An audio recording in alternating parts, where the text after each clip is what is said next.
Hello, and welcome to another episode of the CIRS Group podcast. I'm Barbara, And I'm Jacie. and today we are talking about a YouTube video. And that's a little out of the norm for us, but if you've seen it, you may have. It has over 1 million views at this point. It's Chris Williamson's video. It's time to talk about my health. That is what the video is called. And it's up on YouTube. We can link to it if you need, but it's pretty easy to search for and find. And so we just want to talk a little bit about what he talks about on that video and hopefully bring a little bit of hope because his video was quite dark and sad and didn't really have a happy ending for him. Spoiler alert, sorry. But I think we have some answers that he might be searching for. And if you watched his video and are here thinking, I have a lot of what he's talking about, and I am also scared that there will be no answer for me, I'm pretty hopeful that we do have an answer for you. So we'll dig into that. But of course, anything we talk about here is should not be considered medical advice. Always seek out your own provider, practitioner, doctor to work with about your unique situation. But of course, we also hope that you work with a CIRS provider if you are dealing with health issues similar to what Chris Williamson was talking about. So without further ado, let's dig into it. And if you, like me, only know Chris Williamson as like a 2005 Love Island competitor, apparently, I don't know how I missed out on this, but he's a pretty big content creator. Like he has a podcast with 4 million subs. How do I only know him from Love Island like 20 years ago? I don't know. But this is why we're talking about him. He does have quite a large following, and especially in the realm of like biohacking and fitness. Like his one of his besties is Chris Bumstead, who I am mildly obsessed with because he's a Mr. Olympia bodybuilding type. Mm-hmm. So that's like 3 degrees of separation. I know him as a fitness person, but like 1 degree of separation. I watched him on Love Island in 2005. Like, how did we get here? But it's relevant because he talks about a lot of these things, right? Like he's talking about physical health and mental health and all of these things. And at the same time, he's really struggling with his own health issues and his own health journey. Yeah. And the irony of all of this is I'm actually much more of a reality TV watcher than Jacie is, and I had no clue about Chris Williamson's past. I just knew him as a big podcaster. That's it. That's all I knew. Some bro that my fiance watches because he's in the fitness space and that's like all most of the content that he consumes. So, yeah, that this his video and his experience is proof that illness is like the great equalizer in a lot of ways. I mean, this is a as JC already described, a content creator with all these subscribers, fit, healthy male in his prime, one might argue, plenty of resources, both money and people. You'll see it in the video. He has consultant after influencer that is making comments on his illness and what he's doing to try to treat it, and he's still not better. And he is totally sidelined by this illness. I mean, he's still producing a lot of content, so he's still working, but I mean, I can certainly relate with the fact that I'm functional in a lot of ways, but in a lot of ways, I know that I'm very much a shell of what I could be because of the illness. So I get that and I feel for him in that sense. And it's just it's surprising to see someone who seems to have it all his shit together basically not. And it's because of an illness that we know all too well. And on that note, just to cover, so that we don't have to do any other videos about celebrities, making this as painless as possible for JC. Other notable celebrities that have come out recently or in the past that say they have Lyme illness or chronic Lyme include Bella Hadid, which that's big news recently, as well as Justin Timberlake. He made news earlier this year as well. Some others include Avril Lavigne, Justin Bieber, Shania Twain, Alec Baldwin. I have to roll my eyes at that one, sorry, and Kelly Osbourne. Have you So, heard the conspiracy theory that Avril Lavigne was replaced by her body double? yes, I have heard So is that. it her or is it the body double that has Lyme? We need to know. That's a good question. Maybe she got the Lyme and then they sent in the sub. because Mm. she's just like not functioning. Yeah, that makes sense. I don't know. There was this one point in the Chris Williamson video, which is titled "It's Time to Talk About My Health," but you can retitle YouTube video, so we'll leave a link down below. He says it's basically been a full-time job trying to heal. So not only does he have like his podcasting career, which is a full-time job, and he has this healing job, but he's also been sick through it. And he said something along the lines of like, if this is what it's like for me, I can't imagine what it's like for other people who don't have resources the way that I do. And he was like, things have to change. And I believe he's from the UK. Yeah. So to me, it's like, I don't know. I mean, I don't know how you're like gonna make that happen with the NHS. I think it's called the NHS over there. Yeah. Yeah. Like, oh man. It's not great, guys. You have to wait like just for ADHD, you have to wait like 3 to 5 years to see a doctor to get that diagnosis if you suspect that. And I've talked a little bit about my ADHD journey and diagnosis here in the States, and that was hard enough. I'm just I'll throw that out there. Like universal healthcare is like good in an idea as a concept, but then everything goes to shit when everyone can we don't need to go into politics. I'm gonna Yeah, just but like self-edit that.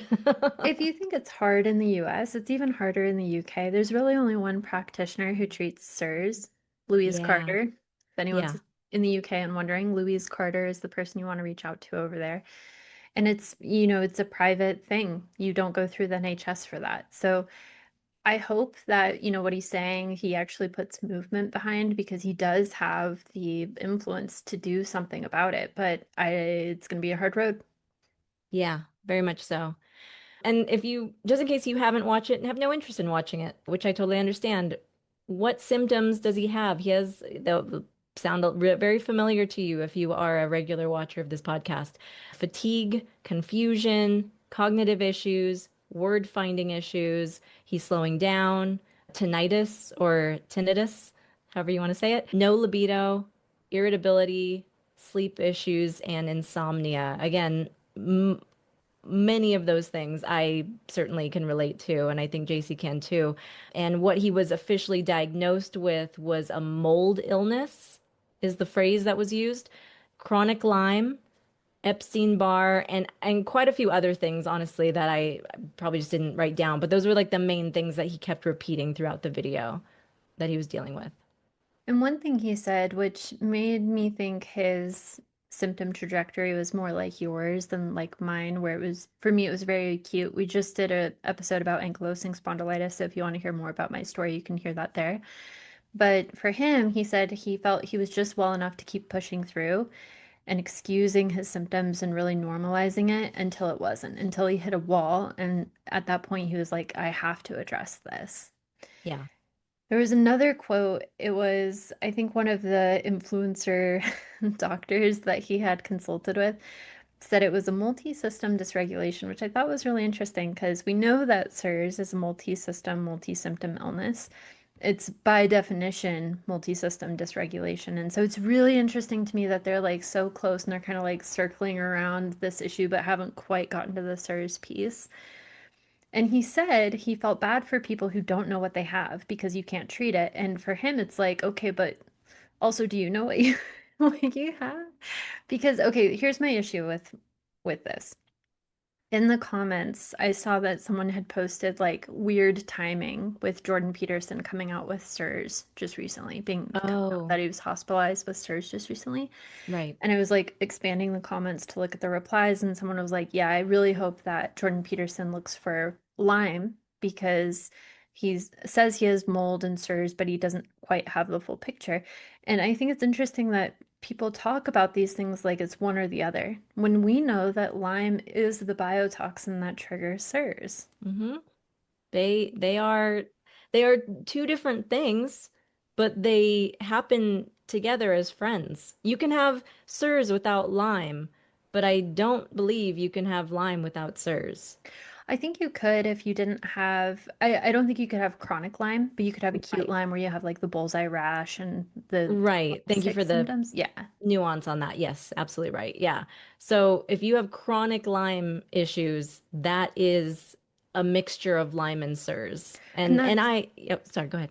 oh, I was just gonna say it's because with SIRS, your immune system becomes so dysregulated that it can't fight the Lyme. So, like, let's Yeah. say you have acute Lyme and your body can't fight it, that's when it turns into chronic Lyme. So, potentially, if you have some sort of like autoimmune issue or like leukemia, something else that dysregulates your immune system, you could have chronic Lyme without having SIRS. But a lot of SIRS patients have Lyme or Yes. tick-borne. Yes. And we have lots of episodes at this point, well, lots of them in general, but lots on what the heck is CIRS as well. So if you're new here and you're like, CIRS, Chronic Inflammatory Response Syndrome is what it means. No, it is not fully accepted by the wide mainstream medical world. And yet, there's 30 years of published research behind it. A doctor named Richie Shoemaker discovered it in the 90s, treated it, figured out what worked in the protocol to actually get people better from CIRS. And all of that information is out there. We'll certainly link to some, and you can look at any of our other episodes if you want to learn more about that. And SIRS at a very basic level happens when you have a genetic predisposition to being really bad at eliminating a biotoxin, and then you encounter that biotoxin. So, two of the biotoxins, two of the big ones are tick-borne and mold, which Chris said he interacted with both of those things, where he was diagnosed with mold illness and Lyme. And it's a really easy way to tell whether or not he might be experiencing SIRS. It's just a genetic test to see if he has those genes that would make it impossible for him to eliminate those biotoxins on his own. Yeah. And let's talk about like what he has tried. In the video, it shows him trying hyperbaric oxygen chamber therapy, red light therapy, ozone therapy. That involves like blood work and everything else. Remediation, he mentioned that he was living in a hotel because his home had a huge mold problem, so he was getting that fixed. And then at the end of it, he actually went so far as to go down to Mexico for a controversial or not proven cleaning your blood therapy that involved an injection in the jugular. I won't go into details because that is creeping me out. And I know Jacie feels worse about that. So, I think anytime you you sit down for medical treatment and they give you a shot of tequila beforehand, like you should just be questioning what is happening. oh man. Yeah. Yeah, I forgot that happened. Yeah, the doctor gave him tequila to relax because he was freaking out, as he should be. Oh my God, I'd be sobbing. I'd be inconsolable if I thought I had to do that. And by the way, it didn't even work. It didn't work. You know what this reminds me of is the CIRS X, not last year, but the year Oh, before. Jesus. They for I don't know, forgot to vet one of their participants, but her presentation was my 25 favorite CIRS treatments. And she goes through like all these crazy things she did to try to get well. And it's like, but but then she did the Shoemaker Protocol. And then And that worked. that That worked. was the one. Why are the other ones your favorite? Because they're But fun? Like yeah, I but she was getting fetal stem cell treatment in Ukraine during wartime. Like, how did that make your 25 top list? I don't understand that. This is giving this jugular vein treatment is giving that. Yes. Yeah, it is. It really is. The one thing so they do mention a couple times in the video and even show them that he's taking binders. They never say what kind of binders. However, in the brief moment they show the binders, you can see it kind of see through the bottle and it's all black, which indicates to me he's likely taking charcoal or clay or some mixture of the two. Charcoal pills look black because it's charcoal. Those don't work for mold illness or CIRS, whatever he wants to call it. It doesn't actually bind to the right toxins and pull them out of your body so that you can poop them out. Those will take care of other toxins. They're cleaning up something in your body. Like a lot of doctors, naturopaths, functional medicine doctors, they use those binders for other conditions. They use them for mold too, unfortunately. But the shoemaker certified practitioners, those know that the published research is backing either Welchol or Colicevalem is the generic name, but Welchol is the brand name of the drug, or cholestyramine, or we often abbreviate it as CSM. Those are the two binders. They are only available by prescription. They're old school cholesterol lowering meds, but they actually bind to the toxins and pull them out of your body. The toxins that we're talking about that are causing mold illness or CIRS in this situation. And it didn't look like he was taking those, which sucks. It's such a simple step that apparently no one in his gigantic network is telling him about. And that makes me sad for him. Yeah. And his assistant was, she just kept saying, it's really, really hard. It's really, really hard. Everything he has to do is really, really hard. It's been really, really hard for him. I was like, do you know other words? Like, she was so sweet, but I was just like, it's really, really hard. But when she did go into detail, she said, he has really restricted timings, like his medications take specific timings, and he has really restricted foods that he can eat, all while trying to run a business and live normal life. And I thought that was really validating for your average CIRS patient because, you have to take, depending on which of the binders you're on, you have to take them 30 minutes within a meal or with the meal, and you want to space out other supplements 2 hours away from that. And it is hard. It is difficult to live a normal life and also have all of those really specific timings you need to follow, or like food intake, or being restricted on what you can eat. So I felt very seen Yeah, by that for sure. because it is really, Um, really hard. It is. It really is. And like if you think about like what CIRS is often attacking most prominently in most patients is cognitive function. And when you're sitting there looking at, 12 different supplements and binders that you need to take throughout the day and having to time all that, setting timers, reminders, and making, did I take that already? And like all these things that you have to keep straight. It's awful that this illness hurts you in ways that make it hard to actually do the treatment itself. It sucks. And we say that all the time within the CIRS group, which is our membership, where we have CIRS patients that can all hang out together and have support, get support, give support, all of the good things.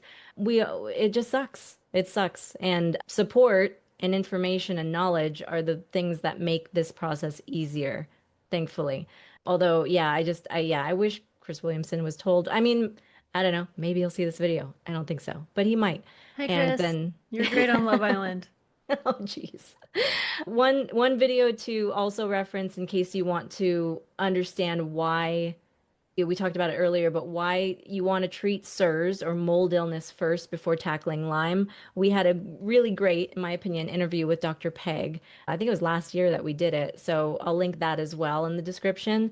Check that out. She does a really great job. She's a doctor who specializes in both treating CIRS as well as tick-borne illness.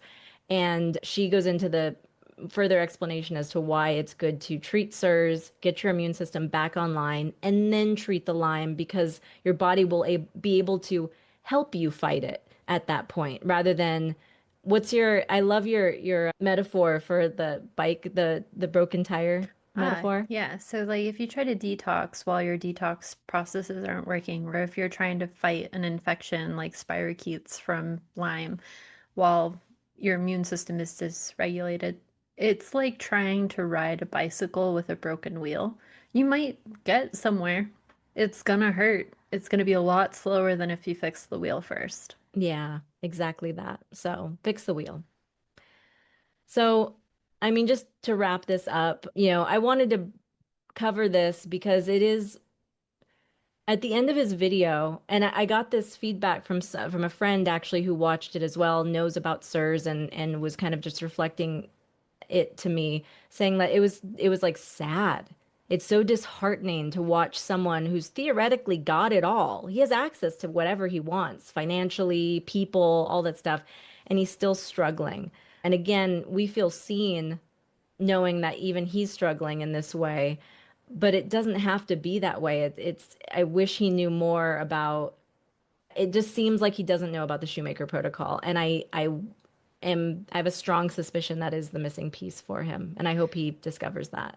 There's a weird trend we've noticed now that we've been in the surf space for so long is like the people who have more resources very often they end up being less efficient in treating their CIRS because they have more resources to throw at the problem. So they're more likely to go down rabbit holes. They're more likely to try things that someone who's more resource deprived might not. So, for example, the jugular vein treatment that he did in Mexico, like that's out of reach for most of us, so it wouldn't even be on the table. Yeah. So our whole point in, sharing the information we do is like helping people treat this as efficiently as possible. Even when you're treating it efficiently, it still takes a long time. It still takes a lot of your energy. It still takes a lot of money, but people can heal. So it's worth it. Yeah. And it's especially worth it when you can do it as efficiently as possible. So things like treating CIRS before treating the Lyme and making sure you're on the right binders, like these are really easy, tiny little things you can do to make this as efficient as possible without cutting any corners so you still achieve root cause healing. So one thing I noticed when I watched the video, and I watched it, I don't know when it came out, like 5 days ago or something, Yeah, 7 a week days ago. ago or something like that. Whatever. Yeah, so there are a lot of comments on the video now. I think it has like 1.2 million views or something insane. A lot of the comments were saying, like, Chris, I think there's a trend in the comments here. We all just think you're stressed and you need to rest. While I agree that stress can be it can have a huge impact on a CIRS patient and it is something you want to address in order to fully heal, it also invalidates his experience to be like, it's all in your head. You're just Mm, stressed out. This isn't something that's physiologically happening to you. You just need to rest more. To me, that's so discouraging to hear that, like, oh, you just need to rest more, and then you rest more and nothing happens. You don't get better. And then it's like, okay, well, then what now? yeah. Right? Like, what next? So I would just like to comment on those comments saying, like, it's just a stress issue. If you have people in your life telling you, oh, you're just stressed, or oh, it's just all in your head, it might not be. It might actually be there's something physiologically, physically wrong with you. And more rest, more relaxation isn't going to cut it. And you actually have to put time and energy and money towards healing this. But at the end of the day, it's going to be worth it because then suddenly the rest that you can take is going to be effective. It's going to help you Right. feel better. Right. I don't know why that made me so frustrated to read those comments. It- It's, I mean, I feel like it's a symptom of a society that we all learn to normalize symptoms. There's so many people out there who are not listening to their bodies. I'm one of them for sure, and I've had to work very hard to pay attention to what my body's telling me. But I mean, I had terrible anxiety for the last couple years, and anyone who watches the podcast regularly knows that I just had back surgery. My anxiety is so much lower now that I've taken care of that. And I really believe my body was trying to tell me, hey, there's something really wrong that you don't know about. And we have to pay attention to symptoms. They're telling us something for a reason, and they're very, very likely not all in your head. You could even argue anxiety is in your head because it is in a way, but the fact that I underwent treatment physically, and now that symptom is gone or much lower, like that's to me there's a connection there and it's pretty obvious. So it is it's frustrating. I share that frustration to see, oh, you just need to rest. I mean, it reminds me of like, oh, you just need to carnivore harder. Yeah. Oh, you just need to eat better. You need to drink more water. Like, nah, it's not. I wish it was that simple. That'd be cool, but it's not. It's not. One of the comments that I don't think it was Chris himself, but someone in the video made was like, you have a million problems until you have one of them.